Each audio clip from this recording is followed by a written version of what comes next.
तृतीय अध्याय सेनापतियों सहित महिषासुर की सेना का वध। जय माता दी। आप सभी को हर हर महादेव। जगदम्बे के श्रीअंगों की क्रांति उदय काल के सहस्त्रों सूर्य के समान है। वे लाल रंग की साड़ी पहने हुए हैं। उनके गले में मुंडमाला शोभा पा रही है। दोनों स्तनों पर चंदन का लेप लगा हुआ है। वे अपने अपने कर कमलों में जपमालिका विद्या और अभय नामक मुद्राएं धारण किए हुए हैं। तीनों नेत्र से सुशोभित मुखार बिंद की बड़ी शोभा हो रही है। उनके मस्तक पर चंद्रमा के साथ ही रत्नमय मुकुट बंधा हुआ है तथा वे कमल के आसन पर विराजमान है। ऐसी देवी को मैं भक्तिपूर्वक प्रणाम करता हूँ। ऋषि कहते हैं, दैत्यों की सेनाओं को इस प्रकार तहस नहस होते हुए देख दैत्य सेनापति चिच्छुर भी क्रोध में भरकर अंबिका देवी से युद्ध करने लगा।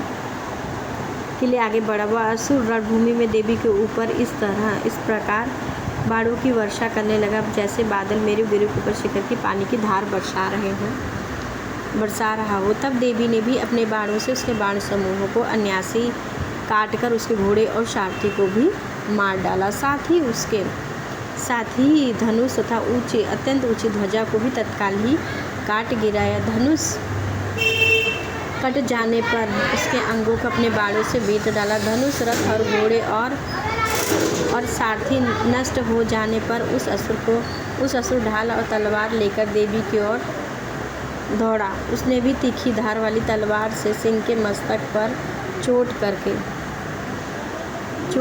देवी की बाईं भुजा में बड़े वेग से प्रहार किया। राजन देवी की बाह पर पहुंचने पर वह तलवार टूट गई। फिर तो क्रोध से आंखें लाल करके उस राक्षस ने शूल हाथ में लिया और उसने उस महादैत्य ने भगवती भद्रकाली के ऊपर चलाया। वह शूल आकाश से गिरते हुए सूर्यमंडल की भांति अपने तेज से प्रज्वलित हो उठा। जय माता दी। उस शूल को अपनी ओर आते हुए देख देवी ने शूल से प्रहार किया और उसने उस राक्षस के शूल के सैकड़ों टुकड़े हो गए। साथ ही महादैत्य चिच्छुर की भी धज्जियां उड़ गई और वो अपने प्राणों से हाथ धो बैठा। जय माता दी, जय माता दी, जय माता दी। महिषासुर के सेनापति उस महापराक्रमी त्रिशूल के चिच्छुर के मारे जाने पर देवताओं को पीड़ा देने वाले चामर भी हाथी पर चढ़कर आया। उसने भी देवी के ऊपर शक्ति से प्रहार किया, किंतु जगदम्बा ने उसे अपने हुंकार एवं आहात निष्प्रभात करके तत्काल ही पृथ्वी पर गिरा दिया। शक्ति टूट कर गिरी हुई देखकर चामर को बड़ा ही क्रोध आया। अब उसने शूल चलाया, किंतु देवी ने उसे भी अपने बाणों द्वारा काट डाला। इतने में ही वह देवी का सिंह उछलकर हाथी के मस्तक पर चढ़ बैठा और उस दैत्य के साथ खूब जोर लगाकर बाहु युद्ध करने लगा। वे दोनों लड़ते लड़ते हाथी से पृथ्वी पर आ गए। अत्यंत क्रोध में भरकर एक दूसरे पर बड़े भयंकर प्रहार करते हुए लड़ने लगे। तदंतरम सिंह ने बड़े वेग से आकाश की ओर उछला और उधर से गिरते समय अपने पंजों की मार से चामर का सिर धड़ से अलग कर दिया। इसी प्रकार उद्ग्रह भी, शिला भी, वृक्ष आदि मार खाकर रणभूमि में देवी के हाथों से मारा गया। कराल भी दांतों, मुखों और थप्पड़ की चोट से धराशायी हो गया। क्रोध में भरी हुई देवी ने भी गदा की चोट से उद्ग्रथ का कचूमन निकाल दिया। बिंदीपाल से वासकाल, बाणों से ताम्र और अंधक को मौत के घाट उतार दिया। 3 नेत्रों वाली परमेश्वरी ने त्रिशूल से उग्रासय, ग्रीव तथा महाहनु नामक दैत्य को मार डाला। तलवार की चोट से बिडाल के मस्तक को भी धड़ से काट गिराया। दुर्मुख और दुर्धर और दुर्मुख इन दोनों को भी अपने बाणों से यमलोक भेज दिया। इस प्रकार अपनी सेना का संहार होते देख महिषासुर ने भैंसे का रूप धारण करके देवी के गढ़ों को त्रास देना आरंभ कर दिया। किन्हीं को जो है खुरों के मार से, किन्हीं को ऊपर खुरों का प्रहार करके, किन्हीं को पूंछ से चोट पहुंचाकर, कुछ सिंहों से से वर्णित करके कुछ गढ़ों के वेग से, किन्हीं को सिंहनाद से, कुछ को चक्कर देकर और कितनों को निश्वास वायु के झोंके से धराशायी कर दिया। इस प्रकार गढ़ों की सेना को गिराकर वह असुर महादेवी के सिंह को मारने के लिए झपटा। इससे जगदम्बा को बड़ा ही क्रोध आया और उधर महाप्राज्ञ महिषासुर भी क्रोध में भरकर धरती को खुरों से खुरोदने लगा तथा अपने सींगों से बड़े बड़े ऊंचे ऊंचे पर्वतों को उठाकर फेंकने और गरजने लगा। उसके वेग से चक्कर देने के कारण पृथ्वी क्षुब्ध होकर फटने लगी। उसकी पूंछ से टकराकर समुद्र सब ओर से धरती को डुबोने लगा। समुद्र का जल हिलते हुए सिंगों से आघात से वर्णित होकर बादलों के टुकड़े टुकड़े हो गए। उसके श्वास की प्रचंड वायु के वेग से उस सैकड़ों उड़े हुए पर्वत आकाश से गिरने लगे। इस प्रकार क्रोध में भरे हुए उस दैत्य को अपनी ओर आता हुआ देख चंडिका ने उसका वध करने के लिए महान क्रोध किया।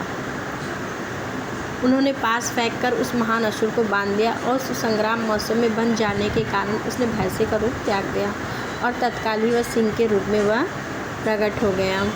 उस अवस्था में जगदम्बा ज्यों ही उसका मस्तक काटने लगी त्यों ही वह उद्धृत हुई, त्यों ही वह खड्गधारी पुरुष के रूप में दिखाई देने लगा। तब देवी ने तुरंत ही बाणों की वर्षा करके ढाल और तलवार के साथ उस पुरुष को भी बीच डाला। इतने में वह महान गजराज के रूप में परिणित हो गया। वह अपनी सूंड से देवी के विशाल सिंह को खींचने और गरजने लगा। खींचते समय देवी ने तलवार से उसकी सूंड काट डाली। तब उस समय महादैत्य ने पुनः भैंसे का शरीर धारण कर लिया और पहले की भांति चराचर प्राणियों सहित तीनों लोकों को व्याकुल करने लगा। तब क्रोध में भरी हुई देवी ने भी जगन माता चंडिका बारंबार उत्तम मधु का पान करके आँख लाल करके हंसने लगी। और उधर बल और पराक्रम के मत से वह उन्मत्त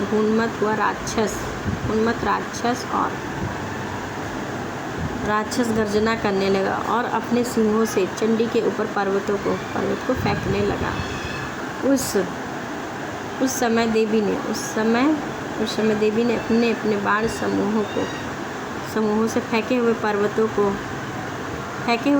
चूर्ण करती हुई बोलते समय उनका मुख मधु के मत से लाल और वाणी लड़खड़ा रही थी। देवी ने कहा, ओ मूढ़, मैं जब तक उत्तर मधु का पान करती हूँ तब तक क्षण भर के लिए यहीं गरज ले। मेरे हाथ से यहीं तेरी मृत्यु हो जाने पर देवता शीघ्र ही गर्जना करेंगे।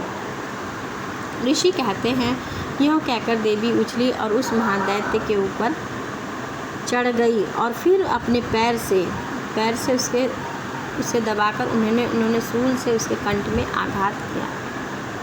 उसके पैर से दबा होने पर भी वह महिषासुर अभी अपने दूसरे मुख से बाहर होने लगा कि अभी आधे शरीर से बाहर निकल पाया था कि देवी ने अपने प्रभाव से उसे रोक दिया।